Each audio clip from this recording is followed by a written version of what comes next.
Sige, magtitiis na lang. Ginawa Diyos, mababalik na yan. Mag-ingat kayo, I love you.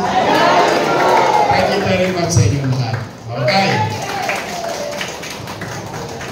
Mayor, happy birthday. Nag-meet ko si Mayor nung nasa Channel 4 pa po ako sa program na Starliner, nasa auditing office ako.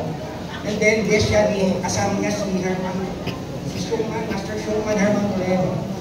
And then, after so many years, nagkahiwalay kami ng asawa ko, and then, mga magulang ko, nagpunta ng Amerika.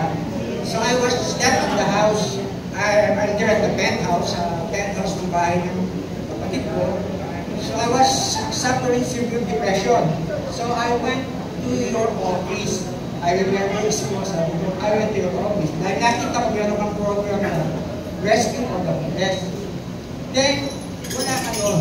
And then, yung security, ayaw ko pa super dahil naka-short pants lang ako. Sabi ko, okay, nakita ko ng secretary mo. Bakit? Wala, sinabi ko, ano, problema mo. Sabi niya, why not try? Magpa-shade ka muna doon sa home for the homeless sa Dolhati ng Maynila. Kaya naman ako ako dito. That was 2021.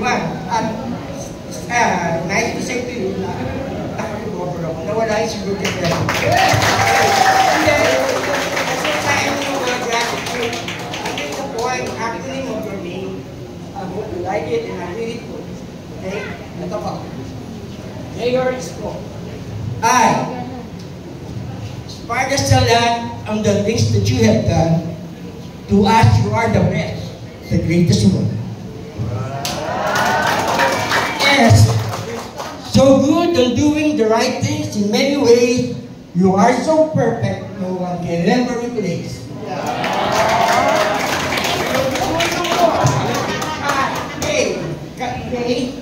Kind and honest, yes you are. Each and everyone, you are above par. Outstanding in helping others. Thanks so much to elders like us. You're a big brother. Thank you so much, sir.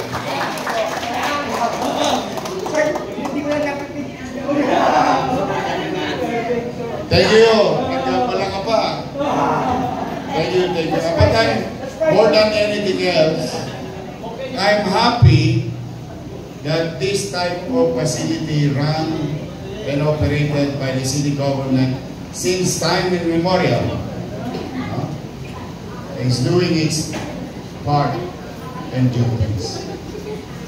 On behalf of our fellow public servant in this facility, our employees, co-workers in government, to the volunteers, to our partner institution, we would like to thank each and every one of you appreciating the purpose of Manila Boys Town Facility.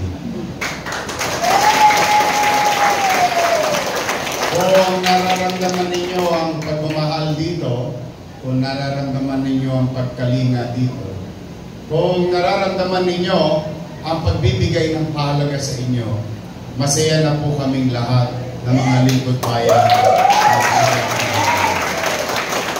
Because that's the very purpose of doing this and building this institution. This is not for us, but this is for you. Kaya sa mga lolo't lola ko at sa magda ko, kung nasaan man sila, huwag silang mangimi na I think they're going to be better to be inside this facility, mingling, being with co-elders. Mas masaya dito kaysa solo katawan sa kalsada. Di ba? At saka napasin ko, kung ikaw na lalaki single dito, may makakalapit ka, maraming kita mo naman ang chinchansu. Kapalitada.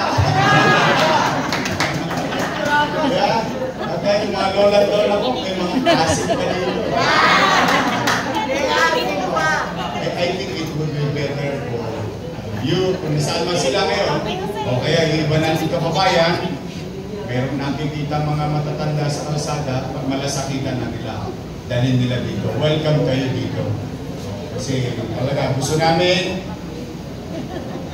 hanggang sa huling sandali ng buhay nyo, maiparamdam sa inyo na merong nagmamahal at katalinga. So, ang wish ko ngayong birthday ko, good health sa inyong lahat.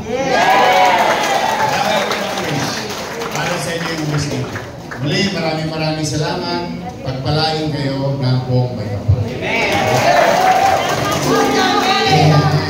Yorme, meron lamang po din na magbibigay ng isang message po sa inyo, ang isa po nating tatay na pinakamatagal na pong nag-i-stay dito po sa Luwalhati. Palakpakan po natin, in 24 years, si Tatay Lando. Thank you. Tama ho, 24 years na ako rito. Bago po ang lahat, Mayor, kagalang-galang at kapitan-pigan ng Mayor namin at gwapo na naging Mayor sa lahat dito sa Maynila. Happy birthday! Ang dalangin namin sa iyo na sana ay huwag kang magbago sa amin at manatili ang iyong kalusugan at malayo sa mga kapahamakan. Sana hindi ka magbago sa amin. Alam namin na mahal mo kami at mahal din ka namin. Kayong lahat na narito, nakasama niya, mahal namin kayo.